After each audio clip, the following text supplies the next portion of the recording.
Bonjour à toutes, bonjour à tous. Nous sommes le 16 avril 2018. Alors, je vais commencer. Je vais commencer. J'ai décidé ce matin que j'allais ouvrir un bocal de baf à distribuer. Alors, j'ai mon ami Jacques Rat, un type formidable, qui m'a dit: ne réponds pas à ces insultes, ne t'abaisse pas à ces gens-là, ne rentre pas dans la colère. Je ne suis pas dans la colère, Jacques. J'ai décidé que j'allais comme dans les films de science-fiction, les gens qui absorbent l'énergie, comme dans Mars Attack, où ils absorbent la bombe atomique, comme ça. J'ai décidé que j'allais leur restituer. Alors, je pensais que j'avais dit mon dernier mot, je ne voulais plus en parler, hein, de ce pot de Vaselino que j'avais sur ma table. Mais je crois que je suis tombé dans un nid de con. Je sais pas comment j'ai fait. Ça doit être mes parents, ils m'ont déposé dans un nid de con. Et là, je me suis retrouvé avec toute la bande. Mais vraiment toute la bande. Des hommes, des femmes, la totale. Je pensais que c'était terminé, mais non, pas du tout. Mais ils reviennent à l'attaque. Tu sais, c'est vraiment revanchard. C'est comme les. Mais moi, ils me font vraiment penser à des petits nazis. Hein. Ils n'acceptent pas la contradiction, ils n'acceptent pas la critique, ils n'acceptent pas qu'on quitte leur mouvement parce qu'on a trouvé que ça sentait le rat crevé. C'est comme ça. Et puis ils se disent, ouais, celui-là, on va se taper Jean de Rock et tout. Puis alors, ils me balancent des trucs. Mais c'est d'un niveau. C'est d'un niveau d'une infantilité, d'un infantilisme. On est à la cour de récréation. Tout ce que ces gens critiquent sur les autres, ils le font eux-mêmes, ils s'en rendent même pas compte. Hein. Non, même pas. On va se taper Jean de Rock. Mais il n'est pas encore né celui-là. Mais viendez, je vous attends. Alors on m'a fait comprendre qu'Asselineau ne touchait pas encore sa retraite. Mais il vit de quoi, le pauvre homme? Il est quand même pas SDF. Là, il touche bien dans l'argent, non? Il faut bouffer, hein, vous avez vu la carcasse? Il faut la nourrir, hein.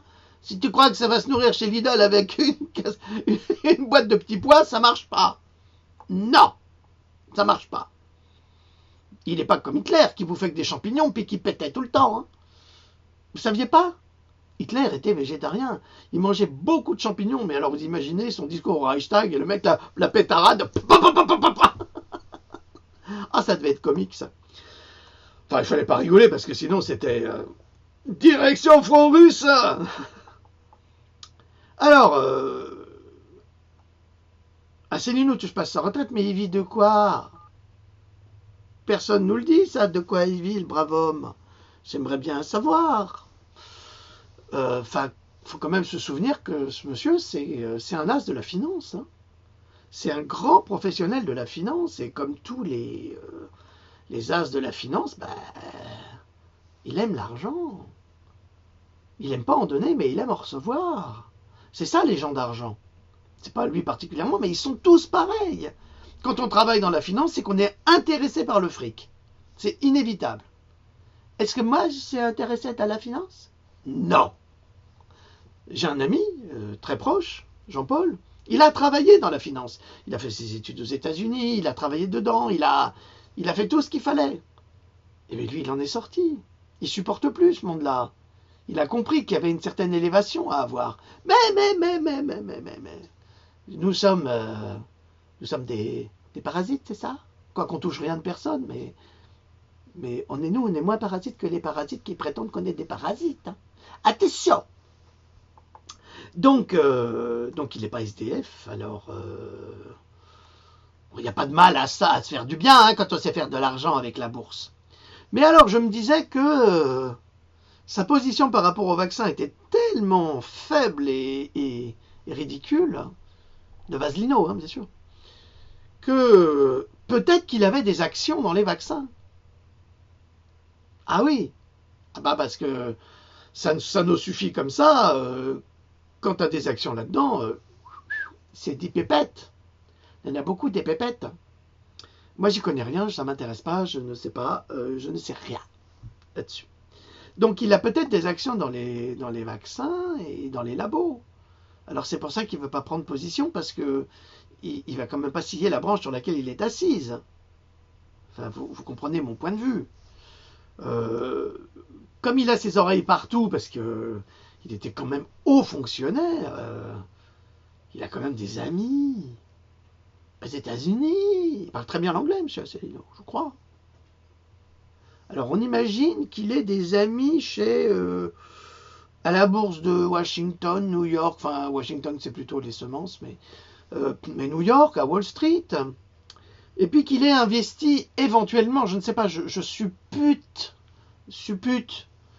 dans une entreprise qui s'appelle Raytheon en français, ou Raytheon, par exemple, tout en ayant de ses contacts là où il faut. Est-ce que vous croyez qu'il irait vous en parler à vous, les petites mains, qui prenez sa défense coûte que coûte, alors que vous ne connaissez pas le personnage? Je veux dire qu'on ne connaît jamais les hommes politiques. On ne sait jamais. Est-ce que vous connaissez le passé de François Mitterrand? Il a été décoré de la Francisque, il était dans le gouvernement de Pétain. Enfin, c'était vraiment pas un type de gauche. Puis il est devenu l'homme à la rose. L'important, c'est la rose. Donc, on ne connaît jamais rien de ces gens-là. C'est des gens qui sont poussés, Et puis, qu'est-ce qu'on connaissait de Jésus? C'était peut-être un homme qui avait été formé au Tibet et qui n'aurait pas été crucifié, mais on en aurait crucifié un autre à sa place. Et puis, il se serait tiré avec Marie-Madeleine. Et puis, ils auraient fait beaucoup d'enfants. Ben, peut-être. Qu'est-ce qu'on sait, nous? On ne sait rien. Alors, on est là à défendre, à juger, mais... Hein? Ça veut dire quoi, ça? Alors, vous connaissez l'acteur Patrick Bouchité, hein, vous le connaissez, vous vous souvenez, il faisait parler les animaux. C'était très très drôle. Qu'est-ce qu'on a ri avec ça? Moi j'ai beaucoup ri. Enfin, peut-être que vous avez moins ri, mais ma mère, elle est intellectuelle, donc elle n'a pas trop ri avec ça. Bon, des fois, elle souriait. Mais nous, on a bien rigolé avec mon frère et mon père. Ça, on se marrait. Parce que cette nuit, il y en a un épériste qui était dans le même nid, qui m'a embêté. Il n'a pas accepté que je donne mon avis. Il fallait justifier. Les casse-couilles à la socialiste, quoi. Les emmerdeurs à la BHL. Je ne dirais pas de grossièreté, mais c'était vraiment ça. Et puis il y en a une autre qui m'a dit « Alors, vous avez joué un double jeu ?» Écoute, poupée, moi je suis franc. Je suis franc du collier, les doubles jeux, ça ne m'intéresse pas. C'est bien pour ça que j'ai quitté ton parti de hein? T'as compris? Parce que j'aime pas justement les gens qui jouent un double jeu, comme ton patron. Alors, et puis il y en a un autre là ce matin, parce qu'à 5h du matin, j'ai écrit une note là, à cause de l'autre imbécile de l'UPR, du même nid de con là, dans lequel on m'avait plongé, qui m'a dit, qui m'a cassé les pieds. Et puis donc j'ai écrit un petit texte. Et puis effectivement, à 5h du matin, j'avais pas dormi depuis 19h à peu près, toujours au travail, avec ce qui se passe en Syrie, avec Pandora, avec la vie de tous les jours, avec Louloute qui m'emmerde des fois, mais elle m'emmerde. Elle me dit, tu vas quitter ton bureau? Je lui dis non. Elle me dit, si, faut promener les chiens. Chicha, que je lui dis. Ah, ça finit des fois, mais attention, vous la connaissez pas, hein. Elle met ses mains sur ses 11 de panier, puis elle dit, tu veux m'écouter? Eh ben non, ça pète dans tous les coins. Mais c'est qui le patron? Eh ben voilà, c'est comme ça. Et donc, il y en a un qui m'a dit, vous avez, lui au moins, M. Asselineau, il fait pas de faute d'orthographe. Oui, mais... je vais te dire un truc, bonhomme. Il n'y a que ceux qui font rien qui sont pas critiquables. Ça veut donc dire que ton patron, il fait pas grand-chose? C'est ça que tu voulais me dire? Ah, c'est dommage. Et toi, derrière ton clavier, c'est tout ce que tu as trouvé à me dire? Tu as écrit des bouquins pour sauver les enfants? Tu fais des recherches comme moi pendant des heures et des heures pour sauver les mômes? Tu fais, toi, ça? Non, toi, tu fais rien. Alors, attends, tu regardes. Tu connais le cric? Tu vois les mains? Tu Tu vois les mains, c'est Gérard Majax, hein, tu vas voir. Où il est le pouce? Mais tu vois, tu mets ton bras comme ça. Puis là, c'est la manivelle. Puis tu tournes la manivelle, tu tournes la manivelle, tu tournes la manivelle, puis il va se passer quelque chose d'extraordinaire. Tu vois? Oh, oh, oh, oh, oh, c'est monté. Oh, oh, oh, oh, oh, ça monte tout seul. C'est incroyable. Le cric. Alors, je vais répondre une dernière fois à pourquoi avez-vous quitté l'UPR et vous jouiez un double jeu. Et comme disait Patrick Bouchitet dans Les Animaux, la parole, parce que t'es con. Ok? Ça va? C'est compris là? C'est enregistré? Alors, plus vous viendrez m'emmerder, plus je vous ridiculiserai. Vous avez compris? Alors, vous allez me lâcher un peu parce que sinon, Vaselino, hein, c'est moi qui vais le prendre et je vous dis pas ce que je vais faire avec.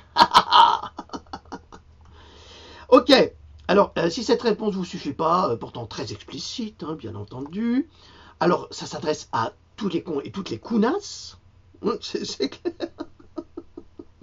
Perdez pas votre temps, monsieur Jandroc, avec les cons et les counasses. Mais je perds pas mon temps, je m'amuse. Ah, le cric, attention, le cric, ça va revenir, ça, souvent. Hein, il faut vous apprendre les choses comme ça, vous êtes préparés. Alors voilà. Et en revanche, j'ai quand même trouvé que vous étiez très intolérant et j'ai le sentiment que vous seriez un petit peu du genre à nous envoyer dans des camps de redressement. Pour pas dire des camps de concentration ou de condensation ou des camps FEMA. Hein? Ah, vous seriez très capable de le faire. Et j'imagine très bien que le jour où vous serez au pouvoir, si un jour vous l'êtes, hein, s'il veut bien, mais je crois pas, eh bien vous vous gênerez pas pour vous venger. Ah, mais parce que c'est comme ça en politique. Vous savez, là, dans le village dans lequel j'habite, pendant les élections municipales de l'année dernière, moi j'étais contre le concurrent parce que c'est un feignant, c'est un feignant. C'est un vrai feignant, le mec il est jamais là, il va toujours chez son fils, c'est tout, il fait rien. Incompétent, incapable, bon à rien, mauvais à tout. Et bien tous ceux qui étaient dans l'équipe avec laquelle j'étais, pour essayer de faire bouger mon village, et bien tous les commerçants, ils leur ont cassé les reins. Mon ami imprimeur, eh ben, ils lui ont jamais fait de commande, ils allaient les faire ailleurs. Il a fermé, il a mis la clé sous la porte. J'ai un ami qui avait un café, c'est pareil. Ils ont tout fait pour empêcher tout le monde d'aller chez eux, pour se venger. Alors, vous êtes les mêmes salopards. Et là, je vous ferai pas de cadeau parce que moi, je l'ai vécu. Je sais ce que c'est que la politique. C'est des bandes de petits pourris, de petites ordures qui abusent de la conscience populaire pour avoir du pouvoir et après qui crachent sur tout le monde. Hein? Allez, si vous croyez encore qu'Asselineau est de gauche, hein, il est comme Macron, de gauche. Alors, ça aussi, c'est la première imposture. Bon, ah oui, je sais, il n'a jamais dit qu'il était de gauche. Non, mais il le fait penser. Et puis, de toute façon, je trouve que l'UPR, l'Union des Ronchons de France, je trouve que ça réunit absolument tous les mécontents de tous les partis. Ça veut dire qu'on a des gens de droite, d'extrême droite, de gauche, d'extrême gauche, enfin, on a des gens de tous les bords, et en fait, c'est pour ça que ça marche pas, quoi. Parce qu'il n'y a que des intentions, c'est des gens qui font que des intentions. Oui, moi, je vais dire, il faut faire ci, il faut faire ça, mais il ne se passe rien. Il ne se passera rien. Rien. C'est vous, la force vive. Écoutez, vous ne croyez pas qu'on devrait avoir cette force vive pour nous-mêmes? Pour défendre nos enfants nous-mêmes? Vous croyez qu'on a besoin de ces gens-là? Le cric! Le cric! Alors, tout à l'heure, je vous ai parlé d'une entreprise que sans doute le patron connaît, qui s'appelle Raytheon ou Raytheon. Alors je vous signale quand même que Washington a ordonné l'attaque aérienne sur le gouvernement syrien jeudi, vous le savez, jeudi soir, pour se venger d'une attaque à l'arme chimique mortelle sur des civils, plus tôt dans la semaine, qui aurait tué 100 personnes. Alors, on n'a aucune preuve d'une attaque à l'arme chimique, et on ne connaît pas les 100 victimes. Alors ça, c'est quand même délicat, parce que si on peut repérer 100 personnes, on doit savoir qui sont ces 100 personnes, des femmes, des enfants, bon. On n'a eu que des mises en scène, mais vous le savez, les mises en scène sont faites par une entreprise américaine qui vous inventent, c'est comme le Canada Dry. Ça ressemble à du Canada Dry, mais c'est pas du Canada Dry, c'est de la fausse limonade, c'est de l'acide sulfurique. Alors les États-Unis ont imputé l'attaque au régime du président syrien Bachar el-Assad, évidemment vous le savez, nous le savons et nous sommes tous révoltés parce que non seulement le président américain a fait cette déclaration qui est une fausse déclaration, c'est une fake news, mais le deuxième qui a fait cette déclaration, c'est le petit Bokassa qui est un empereur des mouches et un criminel de guerre devant l'humanité.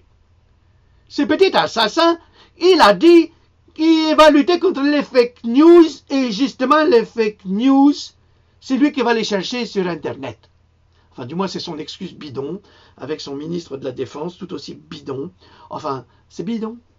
Je sais que c'est vrai, mais c'est bidon. Ça me rappelle quelque chose. Allez, et alors, il faut savoir que, je continue sur ma lancée, après 59 missiles Tomahawk,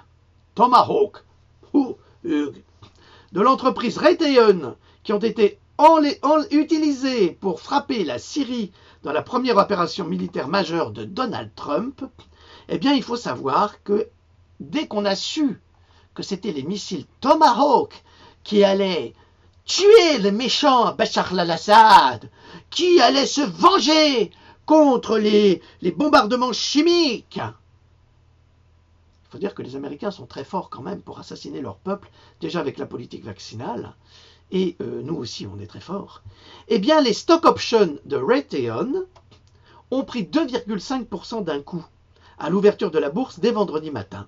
Peut-être qu'Asselineau il le savait ça, peut-être qu'il a fait un petit coup. Hein? Vous vous souvenez de Balladur, hein? Qui demandait à un chauffeur de bus s'il vous plaît, comment rentre-t-on dans un bus? Et comment rentre-t-on dans le métro? Balladur, champion du monde, hein, le Premier ministre. Et bien là c'est un peu pareil.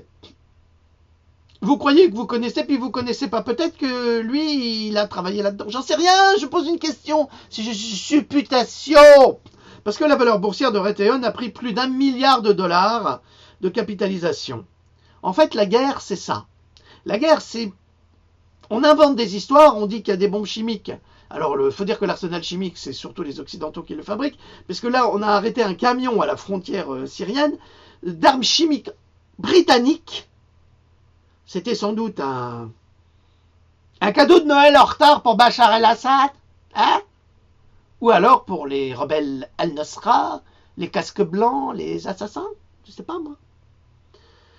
Mais c'est pour ça qu'on fait la guerre, parce que à partir du moment où vous déclenchez une guerre, vous utilisez des armes. Alors vous investissez dans les lobbies des armes, des fabricants de missiles et autres, et quand vous avez l'information qui passe qu'ils vont utiliser tel missile, eh ben vous achetez et vous capitalisez, quoi. Eh ben l'entreprise, elle a gagné 1 milliard de dollars sur les enfants syriens. C'est pas beau, ça. C'est pas beau, ça. Alors, quand on n'a pas encore sa retraite, ou quand on n'a pas de salaire, il faut bien gagner son argent quelque part. Il n'y a pas de honte à se faire du bien, non? Non, mais... Alors... Bon, je passerai les détails, 1 milliard de dollars à la capitalisation boursière de l'entreprise de défense. Alors, vous trouvez ça dans la revue fortune.com du 4/7/2017. Vous voyez, c'était déjà le cas en 2017. Alors, vous imaginez bien que là, ils ont fait la même chose. Bon, j'ai une information aussi pour vous qui me vient d'une amie très proche de Tunisie. Salam alaikum, amis tunisiens. Nous ne pouvons acheter quoi que ce soit de l'étranger, la banque centrale, les caisses vides et le dinar non convertible ne le permet pas. Les colis arrivent rarement, ou alors ils sont volés. Le dinar a été dévalué, 1 euro égale 3 dinars. Tout est devenu terriblement cher pour nous, le pays est ruiné. Il faut savoir ce qui se passe en Tunisie actuellement. Eh bien, ce sont les islamistes qui sont installés, mais qui sont installés par qui? Comme disaient les Russes dans ma vidéo hier, par un pays qui fait une campagne politique russophobe. Il faut savoir que depuis plus de 2 ans, j'en parlais avec cet ami, les Américains ont mis leurs bateaux de guerre dans les eaux territoriales tunisiennes. On se demande de quel droit, mais les Américains, c'est moi, j'ai pas le droit, je prends le gauche. Ils se gênent pas, ils font la guerre partout où ils veulent, et ils installent leurs petits soldats, parce qu'ils n'ont pas le droit d'intervenir. Alors ils fabriquent une armée qui s'appelle Daesh. Et ils sont en train de ruiner le pays. En revanche, la Tunisie reçoit énormément de colis de la Turquie, mais c'est des denrées absolument pourries, quoi. C'est vraiment cancérogène, enfin bref, c'est vraiment de la cochonnerie. Et ils s'en plaignent énormément. Donc, la Tunisie est un pays actuellement ruiné par le terrorisme et par ce pays qu'on n'a pas le droit de nommer et qui va prendre une belle trempe bientôt, j'en suis sûr. T'as compris? Une belle Trump. Il va prendre une belle Trump. Ok. Alors, autre information qui est très intéressante, un combattant de Daesh capturé a avoué que le groupe terroriste de l'État islamique travaille réellement pour le gouvernement américain. Et alors là, je reviens sur le crétin de la télévision, Magnéto Serge, qui traite les gens qui disent cela de connards. Alors, Magnéto Serge, un combattant de Daesh capturé a avoué que le groupe terroriste de l'État islamique travaille réellement pour le gouvernement américain.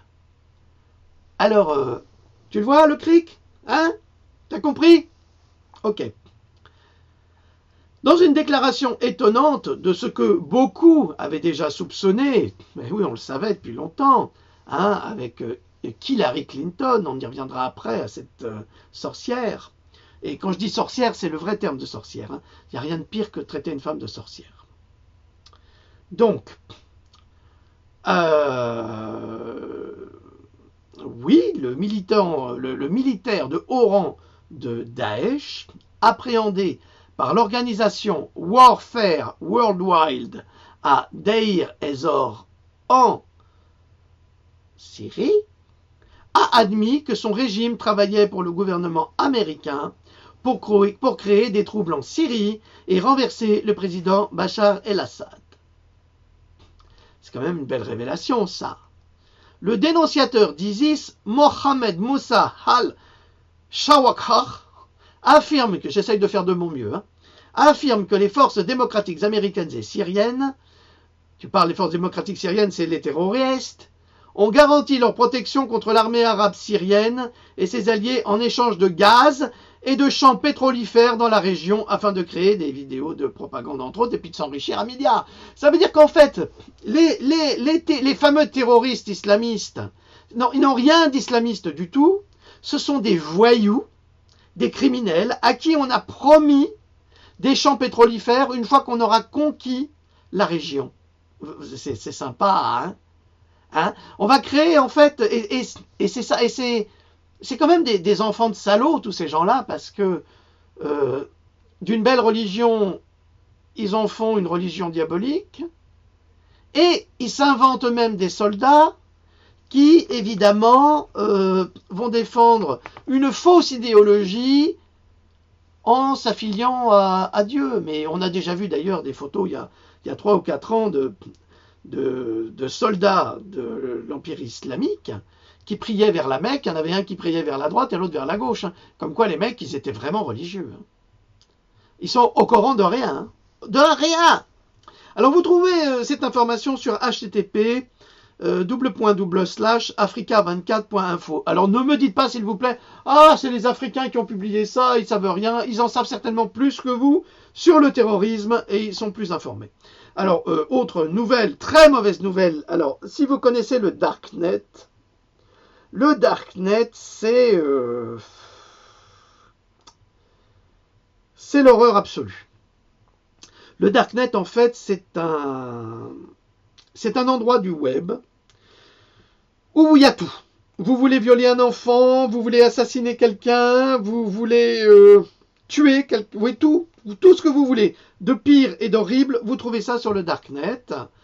Alors évidemment, il faut y aller avec des navigateurs pour pas vous faire repérer, parce que la gendarmerie elle est dessus, mais ça n'empêche pas de rien faire contre les pédophiles, hein, ils font pas grand-chose, évidemment. En fait, ils pistent surtout ceux qui se battent contre les pédophiles, comme ça ils laissent travailler les patrons. Donc, et là, sur le Darknet, il y a une vidéo qui a été postée sans doute par quelqu'un qui en avait marre de voir cette sorcière de Hillary Clinton, qui va pas beaucoup rire maintenant, avec sa maîtresse, son assistante, en train de torturer une jeune fille à peine adolescente. Violée, torturée, assassinée. Alors, c'est peut-être de la fake news. Je l'ai posté sur mon mur Facebook, vous irez voir. Il donne même la référence de la vidéo. Alors, si vous voulez y aller pour voir des horreurs, vous pouvez. Mais ça confirme nombre de suppositions que nous avions et de déclarations qui ont été faites par des gens qui ont même été assassinés par le clan Clinton. Bon, qu'il serait temps que ces gens-là soient mis en tôle et passés à la chaise électrique, mais d'ailleurs avec leurs copains saucisses en France. Et le petit Bokassa, qui lui a décidé qu'il fallait bombarder la Syrie parce qu'il avait vu sur Internet qu'il y avait des attaques de gaz. Mais quand même, comme l'a noté Être en liberté, qui fait des choses très intéressantes, je dois l'avouer. Je ne regarde pas toujours, mais je trouve que c'est une femme extrêmement courageuse. Bon, je ne la connais pas personnellement, mais jamais rencontrée, mais je trouve que c'est une femme très courageuse et qui a manifesté dans sa vidéo d'hier, qui était très bouleversante, hein, moi ça m'a retourné, hein, que vous bombardez les Syriens, mais en même temps vous laissez le président Macron voter une loi sur les 11 vaccins et il empoisonne ses enfants, alors que là il va bombarder un pays qui soi-disant va gazer ses enfants. Non mais vous comprenez, c'est le sens commun. C'est ce que je dis d'ailleurs aux nids de cons de l'UPR qui m'emmerdent là, parce qu'ils aiment pas que j'en sois sorti, mais je m'en fous, on s'en fout, hein Jacques, on s'en fout, hein, le cric. Donc voilà, alors voilà pour aujourd'hui, c'est assez bref. Mais il faut aussi savoir faire des choses brèves, parce que j'ai tellement de travail, et qu'il faut que je corrige correctement, parce que sinon j'aurai le crétin là, de l'UPR que j'ai viré, parce que je trouve ça pathétique, qui critique la forme et pas le fond, alors que moi je critique le fond et pas la forme. Le cric. Non, je le fais pas. D'accord.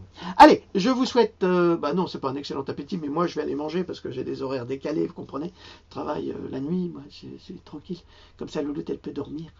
Et moi, je peux travailler en paix. Travailler en paix. Ok, allez, je vous salue. Je vous remercie de me suivre. N'oubliez pas, c'est pas parce que je suis très impertinent et très taquin avec le nid de con que je ne m'intéresse pas à la spiritualité, au contraire, vous le savez. N'oubliez pas, à 19h, notre petite minute de pensée positive pour nos frères syriens qui souffrent à cause de nos gouvernants. Une petite minute de pensée positive pour sauver les abeilles qui sont en train de crever. Et si les abeilles meurent, nous mourrons. Lisez aussi ce que j'ai écrit. C'est très intéressant. Une petite pensée positive pour que les hommes puissent vivre ensemble et cessent de s'assassiner mutuellement pour des raisons exclusivement financières, comme je vous l'ai expliqué aujourd'hui. Tout comme hier, je vous ai expliqué que le petit Bokassa, il a bombardé parce que les princes saoudiens et leurs chameaux, ils sont arrivés et ils ont dit on va t'acheter des armes. Et là, il a dit d'accord, qu'est-ce que je dois faire? Tu dois bombarder les Syriens. Ah ben d'accord. D'accord, pas de problème, patron, j'ai fait. Voilà, c'est ce qu'il a fait. Il y en a marre. Alors, on va continuer là pendant une semaine avec 1 minute. Puis après, on augmentera. On passera à 2 minutes, 3, puis après, on arrivera à 5. Parce que là, la résonance Schumann, elle va rayonner, vous allez voir, ça va rayonner. Et puis tous les monstres, tous les démons, ils vont se brûler face à cette lumière de bonté. Parce qu'eux, ils se nourrissent justement des colères des nids de cons. C'est comme ça qu'ils se nourrissent. Et puis des guerres et des assassinats et des tortures et des viols. C'est comme ça qu'ils réussissent. Alors si nous, on leur apporte des pensées positives, ça les détruit. Ils ne peuvent pas les gérer. T'as compris? Merci beaucoup.